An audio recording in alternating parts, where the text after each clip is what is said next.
आ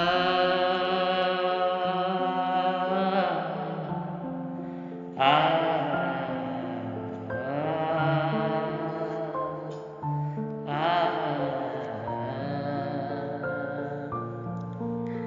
कई दिनों तक चूल्हा रोया, चक्की रहे उदास। कई दिनों तक चूल्हा रोया, चक्की रहे उदास। कई दिनों तक कानी कुतिया सोई उसके पास। कई दिनों तक लगी भीत पर छिपकलियों की गश्त।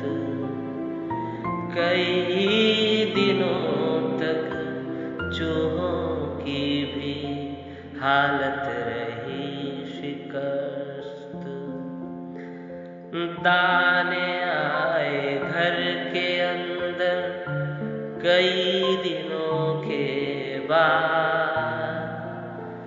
धुआं उठा आंगन से ऊपर कई दिनों के बाद।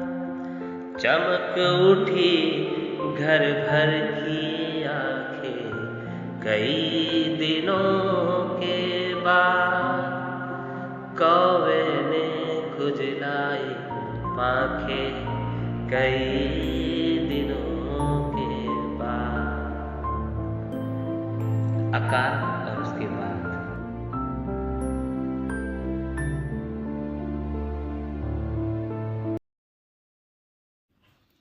जय हिंद बच्चों। हिंदी के आंगन में आज हम नागार्जुन द्वारा रचित कविता अकाल और उसके बाद पर विचार करेंगे। नागार्जुन आधुनिक युग के नवचेतना के कवि हैं। यह कविता अकाल की भयावहता और उसके बाद की स्थिति को मार्मिकता से दर्शाती है। इस कविता की रचना नागार्जुन ने 1952 में की थी। आइए सबसे पहले हम यह जानते हैं कि अकाल आखिर क्या होता है। अकाल एक ऐसी आपदा है जो भोजन की समस्या, भूख की विकरालता ही नहीं लाती, बल्कि अनेक असाध्य बीमारियों को भी निमंत्रित करती है। अकाल के कारण मनुष्यों के साथ साथ पशु पक्षियों को भी भूखमरी का शिकार होना पड़ता है। इस कविता में कवि ने अकाल और उसके बाद का सजीव एवं मार्मिक चित्रण किया है। इस कविता में कवि ने चूल्हे एवं चक्की का मानवीकरण करके पाठकों के सामने अकाल की भयावह स्थिति का चित्रण किया है। इस कविता में आशा एवं निराशा का दृश्य है। अब हम कविता के प्रथम अंश को देखते हैं। कई दिनों तक चूल्हा रोया, चक्की रही उदास। कई दिनों तक कानी कुतिया सोई उसके पास। कई दिनों तक लगी भीत पर छिपकलियों की गश्त। कई दिनों से चूहों की भी हालत रही शिकस्त। इस अंश में कवि ने अकाल के समय की अत्यंत भयावह स्थिति व अकाल से पीड़ित ग्रामीण घर के दृश्य का चित्रण किया है। अकाल के भयंकर कारुणिक दृश्य का चित्रण करते हुए कवि कहते हैं कि अकाल जब पड़ता है तब संपूर्ण घर का वातावरण त्रासदी से गुजरता हुआ अत्यंत संतप्त और भूखमरी से आहत होता है। घर में अनाज न रहने के कारण चूल्हा नहीं जला, चूल्हा बुझा हुआ है, मानो वह रो रहा है।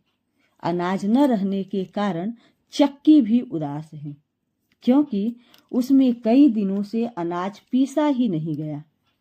कहने का तात्पर्य यह है कि अकाल के कारण सब कुछ नष्ट हो गया है। जब घर में पकाने और खाने के लिए कुछ शेष ही नहीं रह गया है, कोई अनाज ही नहीं है, तो आखिर चूल्हा कैसे जल सकता है। चूल्हा और चक्की जैसी मूलभूत एवं उपयोगी वस्तुएं आज घर में उपेक्षित पड़ी हैं। चूल्हे का रोना और चक्की की उदासी के गंभीर आशय हैं। ये दोनों ही भोजन प्रक्रिया के साधन हैं। दोनों की प्रसन्नता अनाज से आती है, चाहे वह चूल्हा हो चाहे वह चक्की हो। यह दोनों तभी उपयोगी हैं और तभी प्रसन्न हैं जब इनके साथ अनाज हो। अकाल के कारण अनाज नहीं है। इनके रोने एवं उदास होने का कारण भी यही है कि इनके पास कोई कार्य नहीं है। इस स्थिति में सब भूखे हैं। इस अभावग्रस्त घर में कानी कुतिया, जो एक उपेक्षित प्राणी है, इन निर्जीव उपेक्षित वस्तुओं के साथ पड़ी है। घर की छिपकलियां भी भूख के कारण दीवार पर चक्कर काट रही है। उन्हें भी कुछ खाने को नहीं मिल पा रहा है। अनाज न होने के कारण घर में चूहे भी भूखे हैं। यहाँ कहने का भाव यह है कि प्राकृतिक आपदा न केवल मनुष्यों के जीवन को प्रभावित करती है, बल्कि छोटे बड़े जीवों को भी प्रभावित करती है। अब हम कविता के दूसरे अंश को देखते हैं। दाने आए घर के अंदर कई दिनों के बाद, धुआं उठा आंगन के ऊपर कई दिनों के बाद, चमक उठी घर भर की आंखें कई दिनों के बाद, कौवे ने खुजलाई पांखें कई दिनों के बाद। कविता के दूसरे अंश में कवि ने अकाल की स्थितियों का चित्रण करने के पश्चात अकाल के बाद संभलती परिस्थितियों का अत्यंत भावुक चित्रण किया है। भयंकर अकाल के पश्चात जब एक अकाल पीड़ित परिवार के घर में अनाज आता है, तब घर में खुशी का वातावरण होता है और घर के सभी सदस्य अपने अपने काम में जुट जाते हैं। घर में हलचल प्रारंभ हो जाती है। ऐसा लगता है मानो मृत इंसान वापस जिंदा हो गया हो। घर में कई दिनों के बाद चूल्हा जला है, जिसके कारण आंगन के ऊपर धुआं उठता नजर आ रहा है। कवि ने कहा भी है कि दाने आए घर के अंदर कई दिनों के बाद, धुआं उठा आंगन के ऊपर कई दिनों के बाद।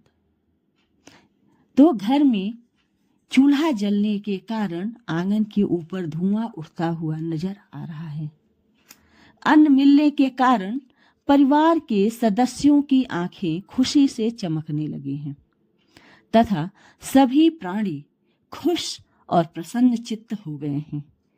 वे यह सोचकर खुश हैं कि कई दिनों के पश्चात आज भोजन मिलेगा।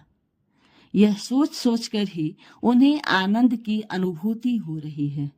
न केवल परिवार के लोग, बल्कि उस परिवार में जो कुतिया है, जो छिपकलियां हैं, जो चूहे हैं, जो अपने जीवन के लिए, अपनी भूख के लिए इस परिवार पर निर्भर थे, ये सभी आज प्रसन्न हैं। सभी की आंखों में आशा की चमक है। उन्हें लगता है कई दिनों के बाद आज उनकी भूख भी शांत होगी। कौवे ने खुजलाई पांखें कई दिनों के बाद। धुएं को देखने मात्र से ही अन्न की तलाश में भटक रहा कौवा प्रसन्नता से अपने पंख खुजलाने लगता है। घर में अन्न का होना एवं न होना किस प्रकार घर के संपूर्ण वातावरण को बदल देता है, यही इस कविता का मुख्य भाव है।